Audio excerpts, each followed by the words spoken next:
Well, the Idaho Steelheads returned back to the Idaho Central Arena tonight for the first time in 18 days, and they pick up their 8th overtime win of the season, taking down the Tulsa Oilers by a final score of 3-2. Our overtime hero, Francesco Arcuri, joins us now down at ice level. Well, Frenchie, back-to-back Wednesday nights with overtime winners for yourself.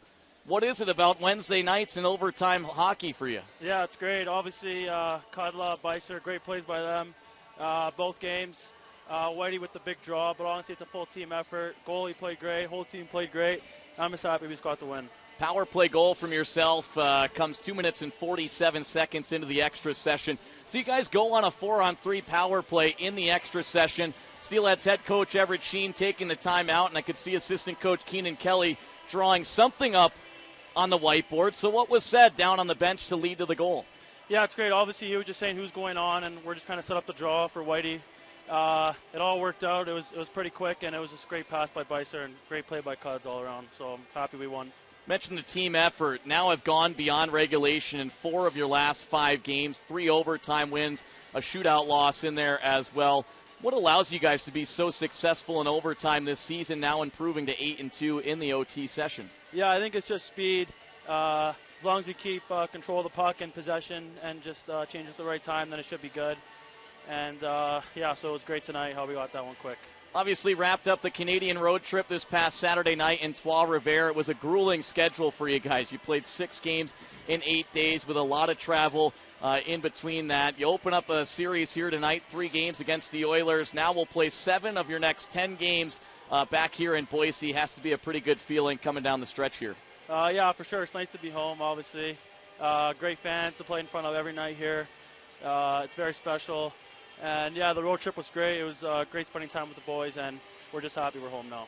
Francesco Arcuri, tonight's overtime hero. Frenchie, we appreciate the time, and congratulations. Thanks, Cam. Appreciate it. Well, we'll welcome our partner back in. I thought they were turning the lights off on us, Dollar. Closing Is that just time. me, or they want us out of here? I know we went beyond normal game length, but that was a pretty quick game here tonight as we chat on 9:47.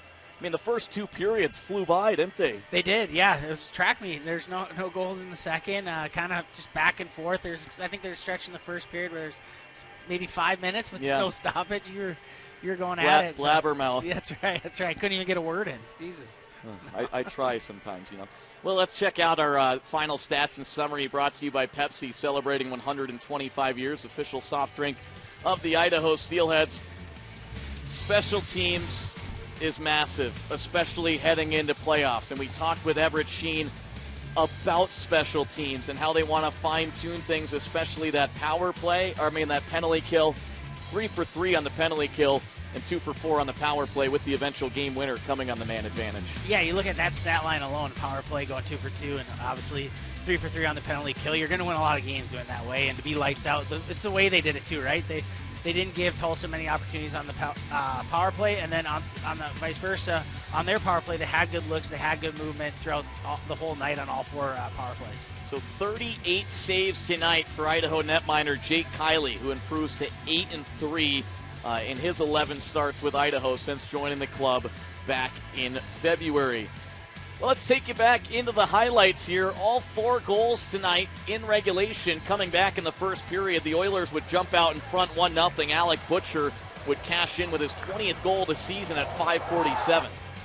Yeah, just a nice little 3-on-2 play there, throwing something on the net, and then just able to beat our defender back to the net and capitalize on that goal. At 13:02 of the opening mark, Willie Nierum, a drop pass back to Patrick Kudla. Kudla finished this game with a goal and an assist. That tied the score at 1. Yeah, Kudla was all over the place, obviously jumping in on the offensive zone. I thought he was a force all night and really showing that poise there with that shot. Idaho's first power play goal of the night came from Lyndon McCollum with 3 minutes left in the first from Matt Register and Jordan Kawaguchi to make it 2-1.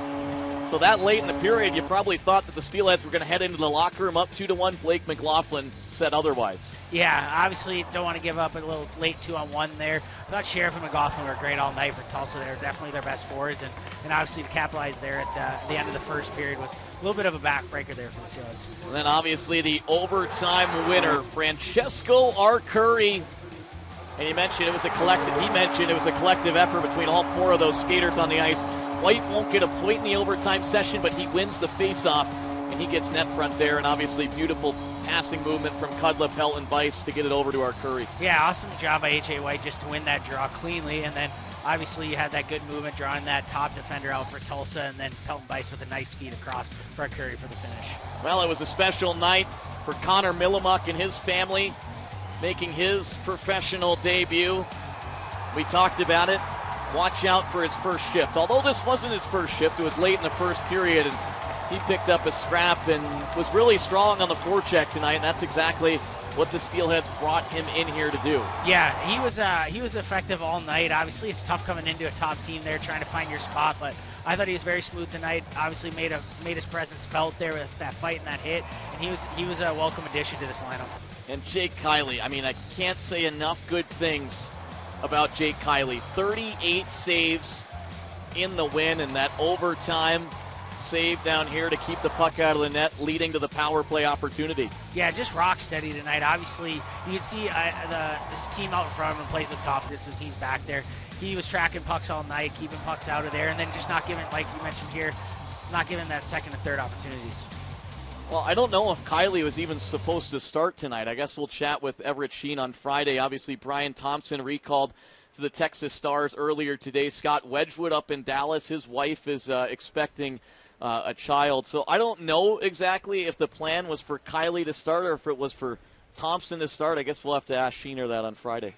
You didn't get that info? No, I didn't. Well, I found out. You're here all day. No. I found out. I'm not going to ask that. Come on. I guess I could go downstairs right now and ask, but I mean, for our fans listening, I'm not going to spoil the beans and, go downstairs and be like, hey, Sheener, were you going to start Jake Kiley or Brian Thompson tonight? And then go online and be like, hey, guys, did you know that Brian Thompson was actually supposed to start? I'll leave that for our interview on Friday. I believe we call that a teaser in the biz. That's a tease right there. And that means that everyone has to listen and watch on Friday, even if they don't want to. That's right. And if they don't want to because Jefferson Dahl is here, then shame on you. You're not. You're Saturday. Corey Scorin's back. He's texting me right now. He's mad he didn't get a credential or something, and Blair Allison and Cal Ingraham did. So I'm going to have to watch out for Corey Scorin. But nonetheless, the Steelheads pick up a 3-2 overtime victory here tonight, and they improve their record to 41-17, 2-2. Any closing remarks here? That was a fun night. Great. The Steelers got the win, and it's good to have you guys back in town. Yeah, it's great to be back. Let me tell you about that. Well, that'll just about do it here. Steelheads victorious in overtime for the third time in their last 5 games. An eventful one start to finish, which featured 4 goals in the opening frame and then held off the score sheet. Both teams were until 2:47 of the extra session as Francesco Arcuri sends the Idaho Steelheads fans home with a 3-2 victory. A big thanks to everyone that got us off the ground and running in the building here tonight. Our producer back at our KTIK studios, Michael Munoz. For my broadcast partners, Mark Bros, Jefferson Dahl, I'm Cam McGuire saying so long and enjoy the rest of your night, everybody.